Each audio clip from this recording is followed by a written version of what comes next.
Putain, tu m'as fait peur, Alexis, t'es con. Non mais ça va, t'es pas non plus très photogénique non plus, Anonymous. T'as fait un truc à tes cheveux, non? Non... Je me suis juste coupé mes petits poils de barbe dégueulasses. Ah, ok. Dis-moi, je regardais la chaîne YouTube tout à l'heure et y a pas une vidéo des sorties d'août? Ah non. Et pourquoi? Parce que je voulais profiter des vacances avec ma famille et mes potes sans la pression de devoir sortir une vidéo YouTube dans les premiers jours du mois d'août. Et surtout que maintenant que j'ai un boulot qui me permet d'avoir des vacances, j'aimerais en profiter le plus possible pour faire des pauses sur internet avant que je trouve un autre boulot qui ne me permettra plus d'avoir autant de temps libre que j'en ai maintenant. Et quelle est la raison non officielle? J'étais rentré sur Bordeaux, j'avais plein de films à rattraper au cinéma et j'avais la flemme. Et tu passais toutes tes soirées au bar? Et je passais toutes mes soirées au bar. Mais là, c'est la rentrée. Ah oui, c'est vrai, c'est la rentrée, c'est le retour. Salut les gens, ça va? Bon alors vas-y, démarre la vidéo. Oui. Oui. Bon bah générique.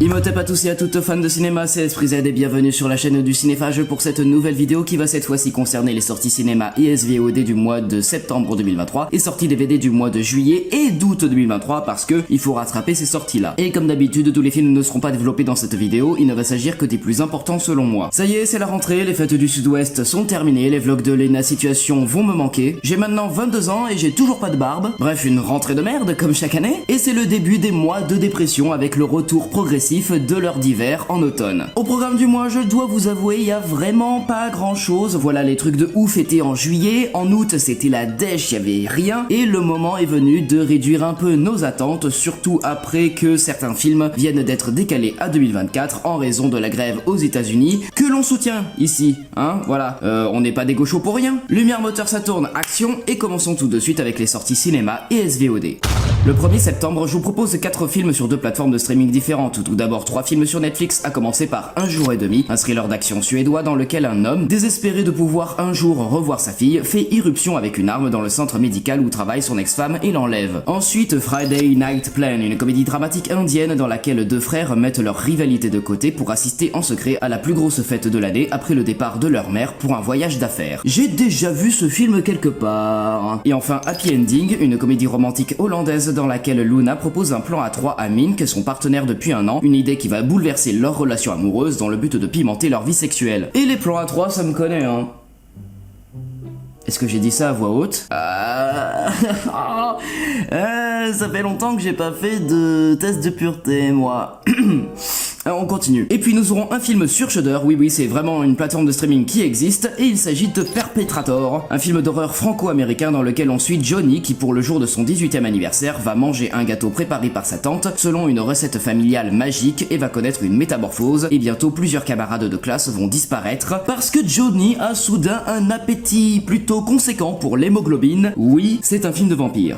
Le 6 septembre, je vous propose 6 films au cinéma, à commencer par Vision, le nouveau film de Yann Gosselin présenté au festival d'Angoulême 2023, 2 ans après Boîte Noire avec Pierre Ninet. Et dans ce long métrage qui mélange suspense, thriller psychologique et éléments surnaturels, on raconte l'histoire d'Estelle, une pilote de ligne jouée par Diane Kruger, et qui mène une vie parfaite avec Guillaume, son mari aimant et protecteur joué par Mathieu Kassovitz. Mais après avoir recroisé la route d'Anna, une photographe avec qui elle a vécu une histoire passionnelle 20 ans auparavant, Estelle va voir sa vie basculer et va se retrouver dans une spirale cauchemardesque. Et dans le rôle d'Anna, on retrouvera Marta Nieto, primée en 2019 pour son rôle dans Madré de Rodrigo Sorogoyen. Ensuite, Tony en famille, une comédie dramatique française présentée au festival d'Angoulême 2023 dans laquelle Camille Cotin va jouer une mère de 5 enfants qui a un job à plein temps et qui chante aussi dans des bars le soir pour gagner un peu plus d'argent pour nourrir sa famille. Il faut dire qu'elle a du talent parce que 20 ans auparavant, elle a enregistré un single qui a cartonné, mais aujourd'hui elle s'interroge et décide de reprendre sa vie en main en s'inscrivant à l'université en même temps que les 2 aînés de la famille. Puis nous aurons Le Ciel Rouge, un drame romantique allemand qui a remporté le grand prix du jury du festival de Berlin 2023, et le film va s'inspirer de ce qui est un véritable genre dans de nombreux pays, à savoir le film d'été, des jeunes qui s'en vont passer l'été ensemble quelque part. Et dans cette histoire, 4 jeunes se réunissent dans une petite maison de vacances au bord de la mer Baltique, pas mal de jalousie, de rancœur et de tension vont embellir le séjour, et c'est sans compter la forêt voisine qui brûle et dont les flammes se rapprochent de la maison. On continue avec Anti-Squat, un drame français présenté au festival d'Angoulême 2023 dans lequel Inès est menacée de se faire expulser de chez elle, avec Adam, de son fils de 14 ans. À la recherche d'un emploi, elle finit par être prise à l'essai chez Anti-Squat, une société qui loge des personnes dans des bureaux inoccupés pour les protéger contre les squatteurs. Son rôle est de recruter les résidents et faire respecter un règlement très strict, et Inès est prête à tout pour se faire embaucher et s'en sortir avec Adam. Mais tout va pas bien se passer comme prévu. Parmi les règles, il faut pas d'enfants dans les habitations, mais Inès va loger Adam quelque temps, et puis on va découvrir que certains résidents ne sont pas si clean que ça. Bref, que du bonheur. Juste après Inside, un film d'horreur américain par les producteurs de Get Out, dans laquelle on va suivre Sam, une adolescente sans histoire qui cherche désespérément à s'intégrer à l'école en rejetant sa culture et sa famille indienne. Mais elle va assister à un phénomène surnaturel terrifiant dans son école, sa meilleure amie en est la première victime, et si jamais la chose s'échappe, Sam sera la prochaine. Et pour l'anecdote, le réalisateur, qui est indien et dont c'est le premier film, a voulu s'inspirer de sa propre expérience et d'une légende hindoue qui se nomme les Pichachas et qui sont des démons mangeurs de chair. Et enfin, Le Château solitaire dans le miroir, un film d'animation dramatique et fantastique japonais présenté au festival d'Annecy 2023 et s'est adapté d'un manga de 2017. Ça raconte l'histoire de la jeune Kokoro qui, suite à de terribles expériences vécues lorsqu'elle était au collège, souffre aujourd'hui d'une anxiété sociale importante, ce qui l'a forcée à abandonner l'école et à s'isoler des autres. Au quotidien, elle reste enfermée dans sa chambre dans laquelle elle culpabilise de la déception qu'elle impose à ses parents, mais un jour, la jeune fille remarque que le miroir de sa chambre s'est brusquement mis à briller et en s'approchant pour l'observer, elle est soudainement attirée à l'intérieur par une mystérieuse jeune femme portant un masque de loup. En ouvrant les yeux, Kokoro découvre alors un immense château digne des plus grands contes de fées, ainsi que 6 autres enfants qui semblent avoir le même âge qu'elle. Mais vous aurez aussi Un automne à Great Yarmouth, Le gang des bois du temple, Le champ des possibles, Jawan et The Wasteland. Mais je vous propose le même jour un film sur Netflix et il s'agit de Paroles de scout, le malaise américain, un documentaire américain dans lequel survivants, lanceurs d'alerte et experts reviennent sur des années de dissimulation de cas d'abus sexuels au sein des Boy Scouts of America et sur leurs conséquences déchirantes.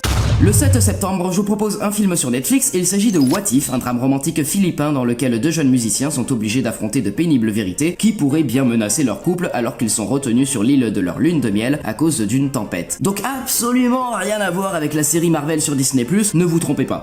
Le 8 septembre, je vous propose 5 films sur 3 plateformes de streaming différentes. Tout d'abord, un film sur Netflix et il s'agit de Depuis la prison, la version de Rosa, un documentaire espagnol dans lequel on découvrira la première interview de Rosa Peral depuis son incarcération pour le meurtre de son conjoint avec la complicité de son ancien amant. On continue avec 3 films sur Amazon Prime Video, à commencer par Sentinelle, une comédie policière française dans laquelle Jonathan Cohen va jouer François Sentinelle. Le jour, il est le flic le plus médiatique de l'île de la Réunion, connu pour ses méthodes musclées et ses chemises à fleurs, et le reste du temps, il est chanteur. Voilà, 15 ans après son tube de jeunesse embarrassant, il essaye de renouer avec la fame en préparant un nouvel album sans succès, et alors qu'il reste affairé à ses concerts et à la sortie de son album, une vague de crimes violents secoue l'île, une figure de l'élite locale est kidnappée, une autre est assassinée. Pour n'importe quel flic, ce serait l'affaire d'une vie. Mais bon, pour Sentinelle, lui, il s'en bat les coronesses parce que bientôt, il sera chanteur. Et au casting, on retrouvera aussi Emmanuel Berco, Gustave Kervern, Ramzi Bedia et Raphaël Quenard que vous avez vu dans Yannick de Quentin Dupieux. Ensuite, Sitting in Bars with Cake, une comédie romantique américaine dans laquelle une jeune femme malchanceuse en amour prépare un gâteau d'anniversaire pour une de ses amies et elle réalise que cette pâtisserie agit comme un aimant auprès de la jante masculine. Son amie la convainc donc de préparer des gâteaux et de les apporter dans les bars pendant un an dans le but de trouver le grand amour. Alors 3 choses. De 1, c'est quoi cette obsession pour les gâteaux magiques en ce début de mois? 2, c'est le même pouvoir que le parfum du Cupidon, sauf que là ça ne marche que sur les mecs, mauvaise pioche si t'es lesbienne. Et de 3, ce qu'elle va faire est du même niveau que piquer quelqu'un dans une boîte ou lui verser quelque chose dans un verre pour profiter d'une personne sans son consentement. Dans ce cas précis, c'est une sorte de space cake, donc pas vraiment la bonne chose à promouvoir dans un film, tu vois, sauf si c'est pas un gâteau magique et que c'est juste en fait la future gagnante de la meilleure pâtissière de France sur M6. Et enfin, How to Date Billy Walsh, une comédie romantique britannique dans laquelle Amelia et Archie sont meilleurs amis depuis l'enfance, mais leur relation va être perturbée par l'arrivée d'un nouvel étudiant américain, Billy Walsh. Et puis nous aurons un film sur Disney+, il s'agit de Self-Reliance, une comédie américaine dans laquelle Tommy est un homme qui n'accomplit rien dans la vie car les tentatives pour pimenter son quotidien l'amènent toujours à frôler la mort. Le 13 septembre, je vous propose 7 films au cinéma, à commencer par Mystère à Venise, le nouveau polar de Kenneth Branagh et 3e film adapté des romans d'Hercule Poirot après Le crime de l'Orient Express et Mort sur le Nil. Ici, il est question d'une enquête de Poirot, désormais à la retraite, qui décide d'assister à une séance de spiritisme dans la Venise sinistrée de l'après-guerre à la veille de la Toussaint. Ils se réunissent alors dans un palazzo désaffecté et soi-disant hanté et pendant la séance, un des invités se fait assassiner. Et au casting, on retrouvera bien sûr Kenneth Branagh, mais aussi Kyle Allen, Camille Cotin, Jimmy Dornan, alias Christian Grey dans la trilogie 50 nuances de Grey, Blanché, mais aussi Tina Fey, Ricardo Scarmarcio et Michelle Yeoh que vous connaissez pour Everything Everywhere All at Once. Ensuite, La Nonne 2, La Malédiction de Sainte Lucie, la suite du film de 2018 qui était un préquel du Conjuring Universe et qui se déroule 4 ans après la fin du premier film. On est donc en 1956 et un prêtre se fait assassiner dans un internat dans le sud de la France. Sœur Irène est donc envoyée sur place pour enquêter et va se retrouver à nouveau face à face avec la force démoniaque du nom de Valak, qui, on le sait, va survivre par X moyens à la fin du film parce que ça se passe toujours avant Conjuring 2. Voilà, Valak n'a toujours pas croisé le chemin des Warren. Bon, pas trop de suspense là-dessus. Et c'est par le réalisateur Michael Chavez qui avait déjà fait La Malédiction de la Dame Blanche et Conjuring 3 sous l'emprise du mal. Puis nous aurons Le Livre des Solutions, la nouvelle comédie dramatique de Michel Gondry, réalisateur de Eternal Sunshine of the Spotless Mind avec Jim Carrey et Kate Winslet.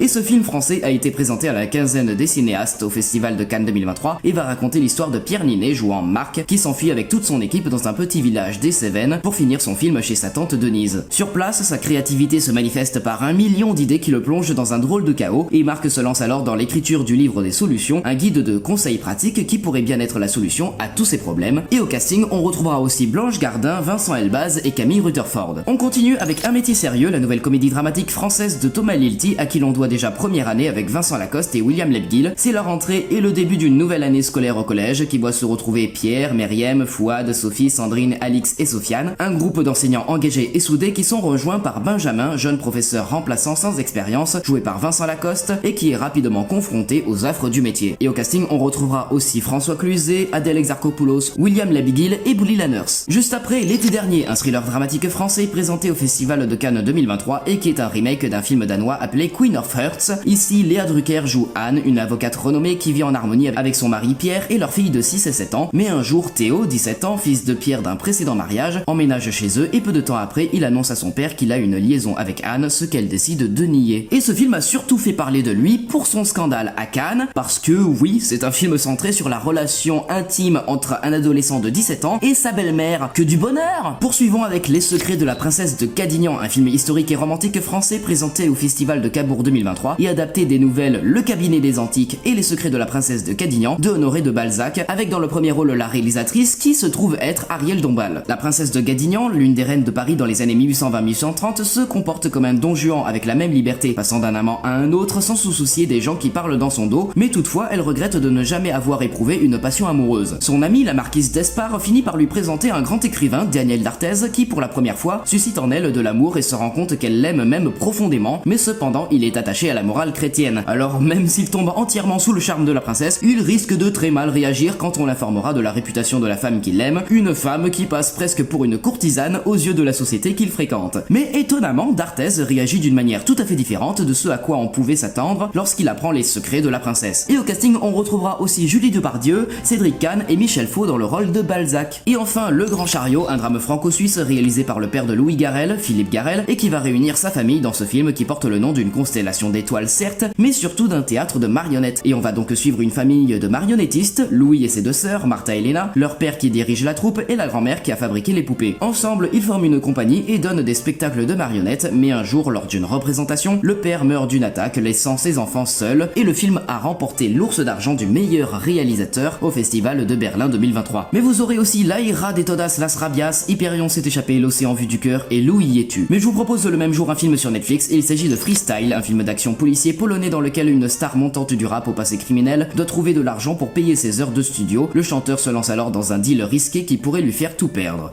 Le 14 septembre, je vous propose 2 films sur Netflix, à commencer par Erengard ou l'art de la séduction, un drame romantique et historique danois, dans lequel un expert en amour chargé d'enseigner l'art de la séduction à un prince timide va se retrouver au cœur d'un scandale, mais aussi d'une idylle inattendue. Ok, laissez-moi deviner, l'expert en amour va tomber amoureux de ce prince, donc ça veut dire qu'on va avoir un mix entre le challenge et Red, White and Royal Blue. Waouh, quelle originalité! Et puis nous aurons Il était une fois un crime, une comédie d'aventure policière japonaise dans laquelle le petit chaperon rouge se retrouve au cœur d'un mystère au bal royal avec Cendrillon et qu'elle doit résoudre avant que minuit sonne. Oui, donc de 1, on est très loin de Il était une fois la vie vu que ça parle de contes de fées, mais on a l'air d'être aussi très loin des 2 films Il était une fois avec Amy Adams parce que je suis pas sûr de me rappeler qu'il y avait le petit chaperon rouge dedans.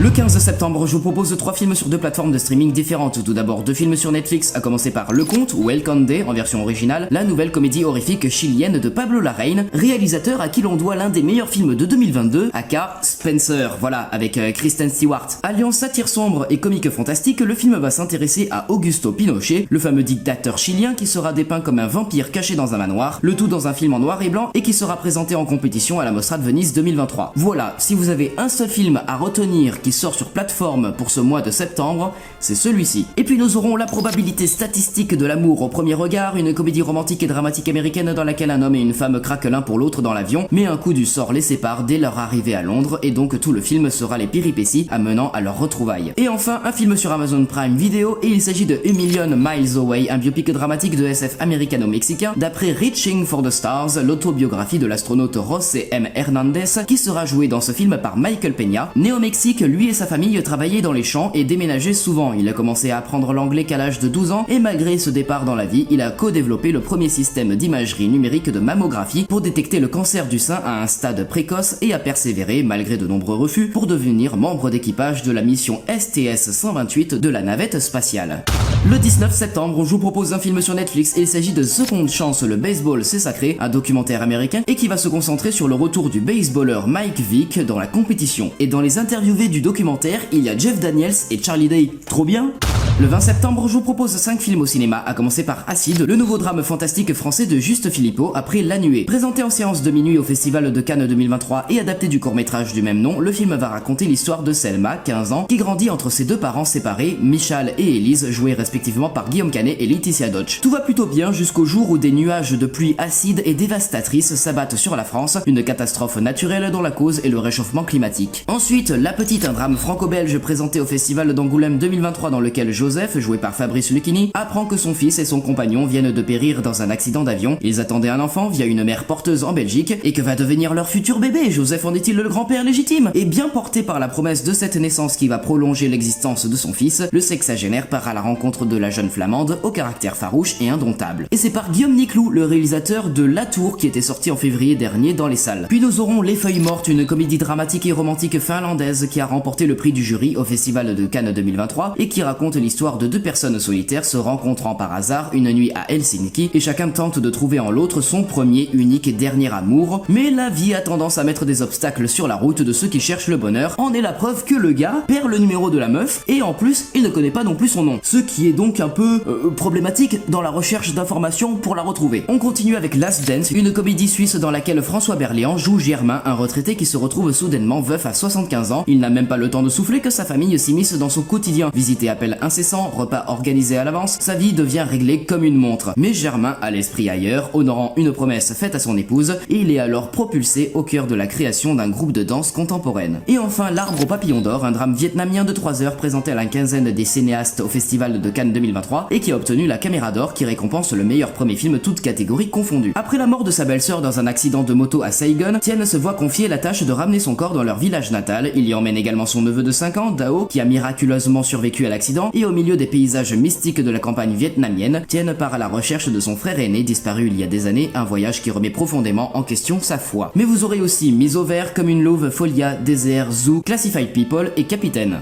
Le 22 septembre, je vous propose 5 films sur 3 plateformes de streaming différentes. Tout d'abord, 3 films sur Netflix, à commencer par Spy Kids Armageddon, le nouveau film de Robert Rodriguez, à qui l'on doit déjà Alita Battle Angel, Sin City, Une nuit en enfer, The Faculty, Planète Terreur, et très récemment Hypnotique, mais aussi les 4 autres films Spy Kids. Parce que oui, il y en a 4 autres, ce film-là c'est le 5e film de la franchise, et c'est plus que ça, parce que c'est carrément un reboot. Bref, lorsque les enfants des plus grands agents secrets du monde aident involontairement un puissant développeur de jeu à déclencher un virus qui lui donne le contrôle de tout le réseau informatique, ils doivent devenir eux-mêmes des espions pour sauver leurs parents et le monde. Et au casting, on retrouvera Zachary Levi, alias Shazam dans le DCU. Ensuite, Ma vie après toi 2, une comédie romantique péruvienne dans laquelle l'avenir sourit à 2 meilleurs amis, mais de son côté, Maria Fey est fauchée en panne d'inspiration et s'est engagée sur un délai de publication impossible à tenir. Et enfin, The Black Book, un thriller nigérien dans lequel un prêtre en deuil se lance dans une croisade contre un gang de policiers corrompus pour laver les soupçons sur son fils accusé à tort d'enlèvement. See you in hell, motherfucker, God bless you. On continue avec un film sur Amazon Prime Video et il s'agit de Cassandro, un biopic dramatique américain sur l'histoire vraie de Saul Armendariz, un lutteur amateur gay d'El Paso devenu une célébrité internationale après avoir créé le personnage Exotico, également appelé le Liberace de Lucha Libre, et son personnage a bouleversé le monde machiste de la lutte et a changé sa vie. Et le premier rôle du film est interprété par Gaël Garcia Bernal, qui pour l'anecdote fait le doublage VO de Hector dans le Coco de Pixar, mais si vous suivez aussi les projets Marvel qui sortent sur Disney+,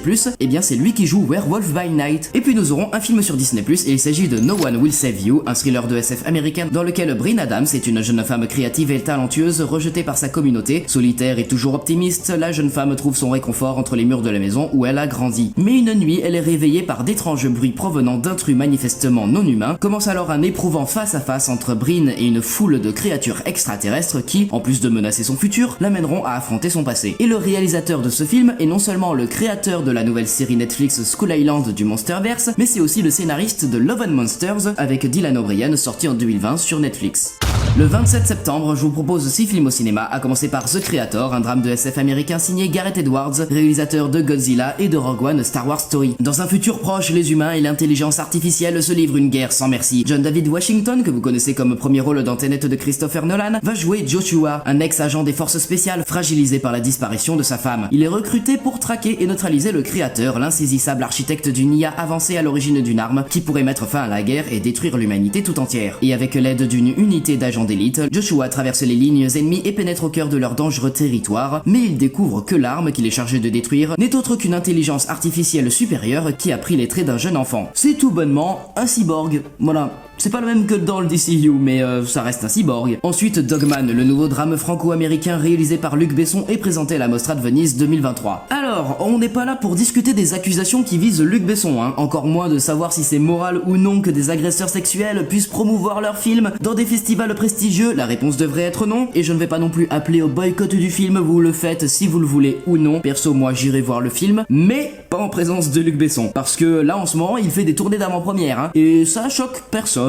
C'est tout à fait normal pour les directeurs de salle qui lui permettent de venir directement sur scène devant 200-300 personnes et de parler de son film qui apparemment se fait totalement détruire à la Mostra de Venise. Voilà, je le répète encore une fois, c'est que du bonheur. Bref, l'histoire est donc celle de Douglas qui a été abusé par un père violent durant son enfance et qui l'a ensuite jeté aux chiens, mais au lieu de l'attaquer, ces derniers l'ont protégé et ils sont devenus ses alliés. Devenu adulte, encore traumatisé et menant une vie de marginal avec ses chiens, Douglas sombre peu à peu dans une folie meurtrière, et le premier rôle est tenu par Caleb Landry Jones qui avait été récompensé au prix d'interprétation masculine au Festival de Cannes 2021 pour Nitram. Puis nous aurons Nouveau Départ, une comédie romantique française présentée au Festival d'Angoulême 2023 dans laquelle Alain, joué par Franck Dubosc, traverse la cinquantaine sans crise existentielle et en étant toujours amoureux de Diane, sa femme jouée par Karine Villard, comme au premier jour. Même le départ des enfants, il l'a bien vécu, mais Diane un peu moins, et cette période, elle l'entame avec la sensation qu'elle pourrait mourir d'ennui ou d'angoisse. Pour Alain, qui voit pour la première fois son couple vaciller, il est temps de se poser les questions essentielles et de prendre un risque majeur après 30 ans de vie commune, quitter Diane pour réveiller la flamme et l'envie de se retrouver. On continue avec le procès Goldman, un drame policier et historique signé Cédric Kahn, présenté au Festival d'Angoulême 2023 et en ouverture à la quinzaine des cinéastes au Festival de Cannes 2023. En novembre 1975 débute le deuxième procès de Pierre Goldman, militant d'extrême gauche, condamné en première instance à la réclusion criminelle à perpétuité pour 4 braquages à main armée, dont un ayant entraîné la mort de 2 pharmaciennes. Il clame son innocence dans cette dernière affaire et devient en quelques semaines l'icône de la gauche intellectuelle. Georges Kiechman, jeune avocat, assure sa défense, mais très vite leurs rapports se tendent. Goldman, insaisissable et provocateur, risque la peine capitale et rend l'issue du procès incertaine. Juste après, Coup de chance, le nouveau thriller romantique et dramatique franco-britannique réalisé par Woody Allen. Fanny et Jean ont tout du couple idéal, épanouis dans leur vie professionnelle, ils habitent un magnifique appartement dans les beaux quartiers de Paris et semblent amoureux comme au premier jour. Mais lorsque Fanny croise par hasard Alain, ancien camarade de lycée, elle est aussitôt chavirée, ils se revoient très vite et se rapprochent de plus en plus. Et pour son 50e film, Woody Allen a décidé de prendre un casting 100% français. Lou Delage, Melville Poupeau, Nils Schneider, Valérie Lemercier, Elsa Zilberstein, Grégory Gadebois et Guillaume de Tonquédec. Et enfin Club Zero, un thriller dramatique autrichien présenté au Festival de Cannes 2023 et dans lequel Miss Novak rejoint un lycée privé où elle initie un cours de nutrition avec un concept innovant, bousculant les habitudes alimentaires. Sans qu'elle éveille les soupçons des professeurs et des parents, certains élèves tombent sous son emprise et intègrent le cercle très fermé du mystérieux Club Zero. Et au casting, on retrouvera Elsa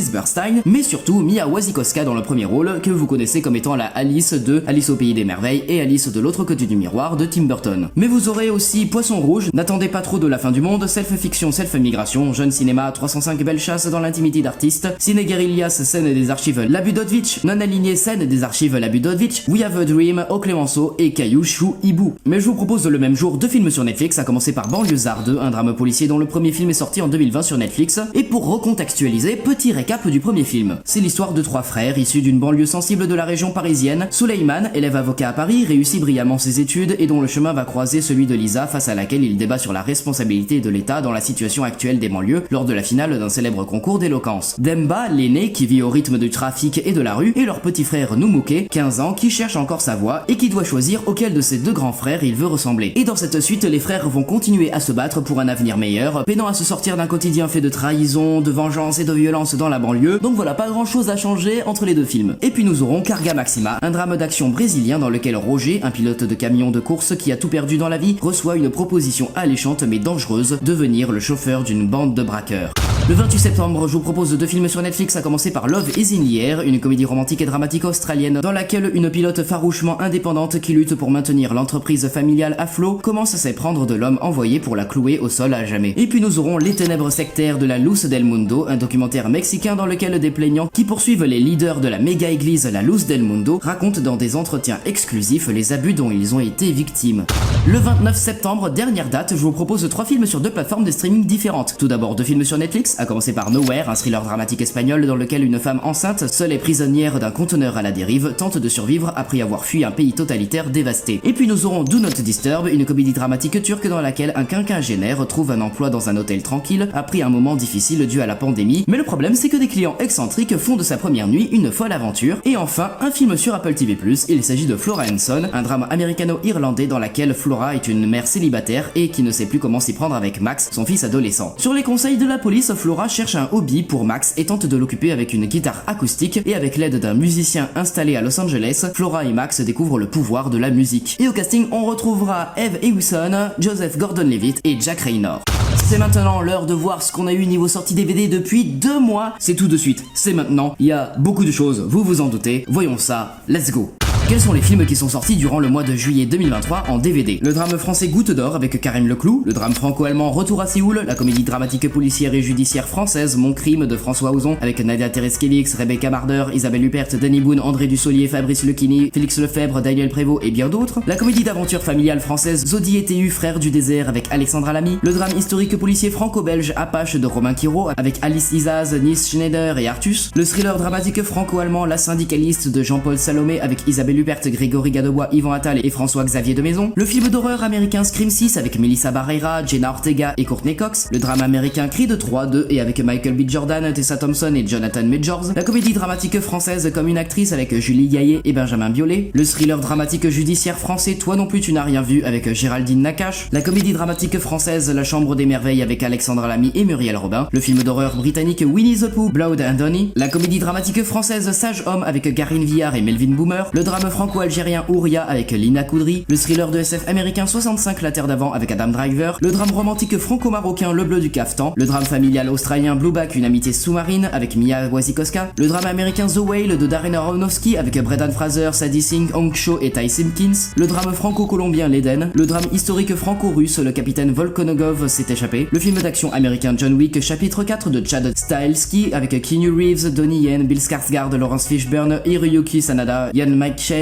et Lance Reddick. Le film d'horreur français Arthur Malédiction, produit par Luc Besson. La comédie policière Crazy Bear de Elizabeth Banks avec Keri Russell. Et enfin le film d'action fantastique américain du DCU Shazam 2 La Rage des Dieux de David F. Sandberg avec Zachary Levi, Asher Angel, Jack Dylan Grazer, Lucy Liu, Helen Mirren, Rachel Zegler, Adam Brody et Jimon Onsu. Et maintenant que nous avons rattrapé notre retard, voici les films sortis en DVD durant le mois d'août 2023. La comédie dramatique franco-palestinienne Fièvre méditerranéenne. Le drame romantique franco-espagnol El Agua. Le drame français Sur les chemins Chemin Noir avec Jean Dujardin, le drame français De Grandes Espérances avec Rebecca Marder, Benjamin Laverne et Emmanuel Berco, le drame français L'Établi avec Swan Arlo, Mélanie Thierry, Denis Podalides et Olivier Gourmet, le drame romantique allemand Coconne, le film d'aventure historique franco-almono-espagnol Les Trois Mousquetaires d'Artagnan de Martin Bourboulon avec François Civil, Vincent Cassel, Romain Duris, Pure Marmaille, Lina Coudry, Eva Green, Louis Garrel et Vicky Krieps, le drame français Petite, la comédie française Bonne Conduite de Jonathan Barré avec Laure Calamy, Cheikh Cario, David Marsay et Grégoire Ludig, le film d'horreur américano-canadien Pearl de Ty West avec Mia Goth, le film fantastique et d'aventure Donjons et Dragons L'Honneur des voleurs avec Chris Pine, Michel Rodriguez, René Jean Page, Justice Smith, Sophia Lillis et Hugh Grant, le drame romantique argentin Sublime, le drame français C'est mon homme avec Karim Leclou et Leila Bekti, le drame britannico-américain The Eternal Daughter avec Tilda Swinton, le thriller dramatique américain Désir fatal avec Diane Kruger, le film fantastico-horrifique américain Evil Dead Rise, la comédie dramatique française Avant l'effondrement avec Neil Schneider, le drame historique franco-algérien La Dernière Reine, la comédie belge Ailleurs si j'y suis avec Jérémy Renier et Suzanne Clément, le drame français À mon seul désir, le drame franco-soudanais Le Barrage, le thriller dramatique franco-belge Le Prix du Passage avec Alice Isaz, le drame franco-belge Dalva, le drame français Les âmes sœurs avec Benjamin Voisin et Noémie Merlan, le drame français Libre Garance avec Laetitia Deutsch, le drame policier sud-coréen About Kim So-hee, le drame français Une histoire d'amour, la comédie française 10 jours encore sans maman avec Franck Dubosc et Horatica, la comédie française Les Complices avec François Damiens, William Lebguil, Laura Felpin, Bruno Podalides et Vanessa Paradis, le thriller d'espionnage franco-suisse Seuls les dossiers Silver Cloud, la comédie dramatique franco-belge